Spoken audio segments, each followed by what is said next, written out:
जय श्रीमन नारायण। ए पर जे टिप्पणी हम करे जा रहल बा रामानुजदास श्रीमान गट्टू वेणुगोपाल स्वामी जी के द्वारा दिहल गयल बा। अध्याय 10 विभूति योग श्लोक 5। अहिंसा समता तुष्टिः तपोदानं यशो यशः भवन्ति भावा भूतानां मत्त एव पृथग्विधाः। ओम।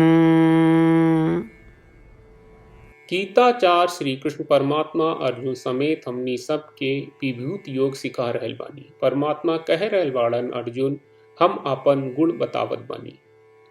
अर्जुन अहिंसा, समता, प्रसन्नता, तपस्या, दान, यश और निंदा प्राणी के ई सब अलग अलग गुण हमरा से उत्पन्न होला।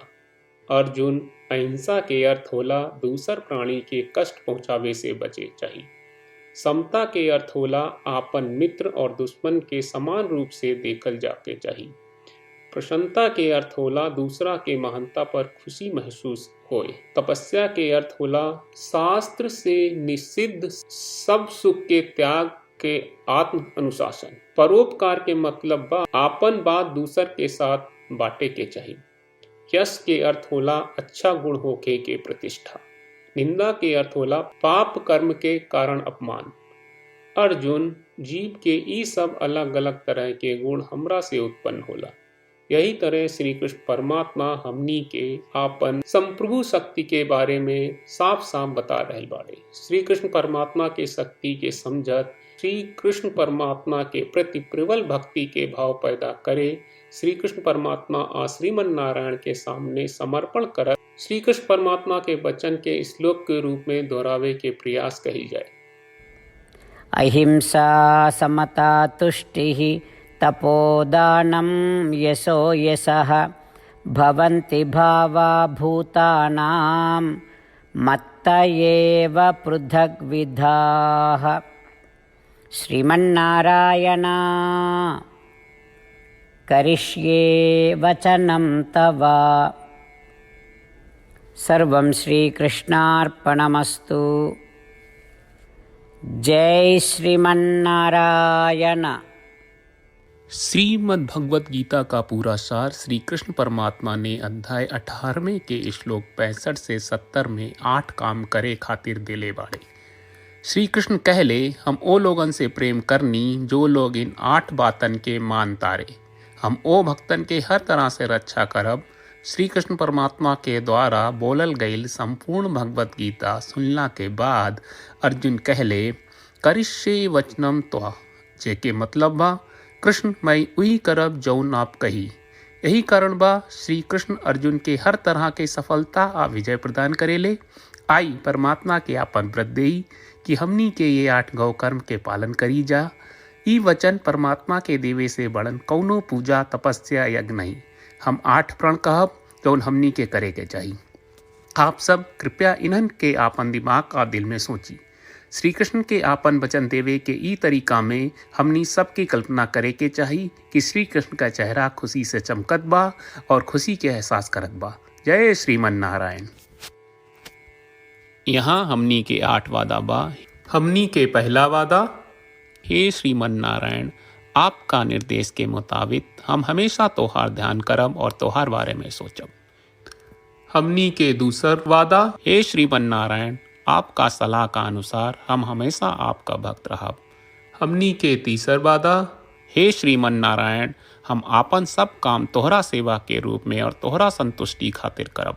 हमनी के चौथा वादा, हे श्रीमन नारायण जैस की आप माने के कहले रहलू, हमरा बहुत विश्वास बा कि हम आपके होई और हम हमेशा आपन दोनों हाथ जोड़ के आपके नमस्कार करब और आपकी पूजा करब।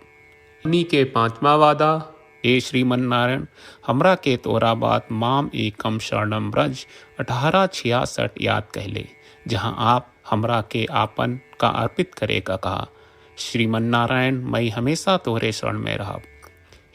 हमनी के छठवां वादा। हे श्रीमन नारायण, हमरा के तोहरा बात माँ सुचहा 1866 याद कहले कि आप हमनी के शोक ना करे का आश्वासन दे रहे बड़े, हम अब और शोक ना करब।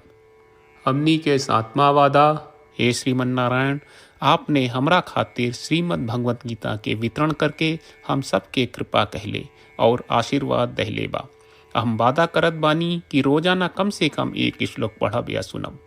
हमनी के 8वां वादा। हे श्रीमन नारायण, आप गीता के पूरा मानवता तक ले गयलू। हम गीता में आपके दिव्य वचन के उन भक्तन तक पहुँचावे के प्रयास करब जे गीता से अपरिचित बा। हे श्रीमन नारायण, हम उई करब जौन तू करे का कहब।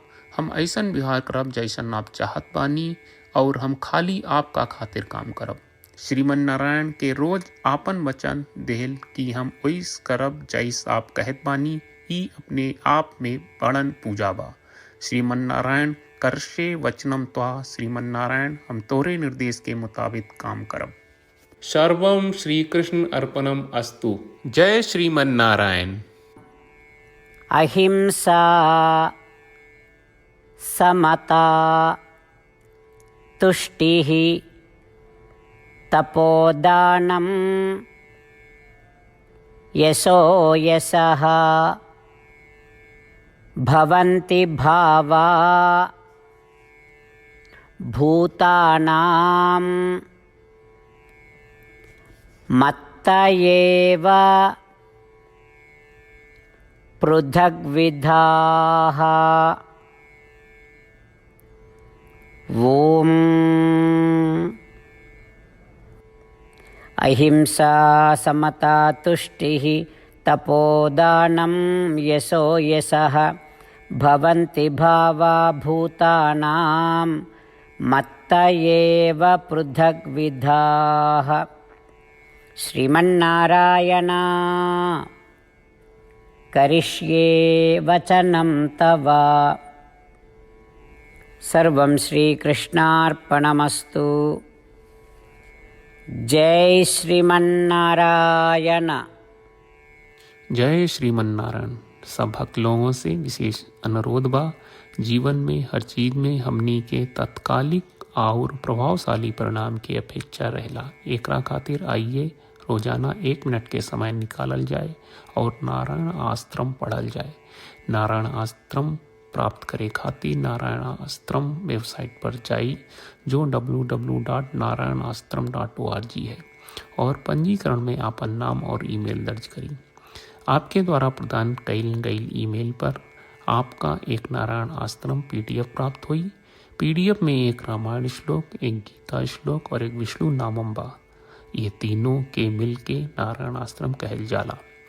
हर व्यक्ति के ये श्लोक के अलग अलग संयोजन मिलेला। जब हर कोई 24,000 भक्तन के साथ रोजाना आपन नारायण आश्रम पढ़त आ सुनत बा ता हर दिन संपूर्ण रामायण का 1 दौर, श्रीमद् भगवत गीता पारायण के 33 दौर और श्री विष्णु सहस्त्रनाम स्तोत्र पारायण के 24 दौर प्रतिदिन पूरा होएला। ई एक बहुत ही उल्लेखनीय और विलक्षण परिणाम बा जौन हर एक दिन ऐस करे से निकलेला। ई कारण बा कि आप और आपके परिवार के सदस्य तुरते जाके आपन नारायण आश्रम प्राप्त करी। जय श्रीमन नारायण।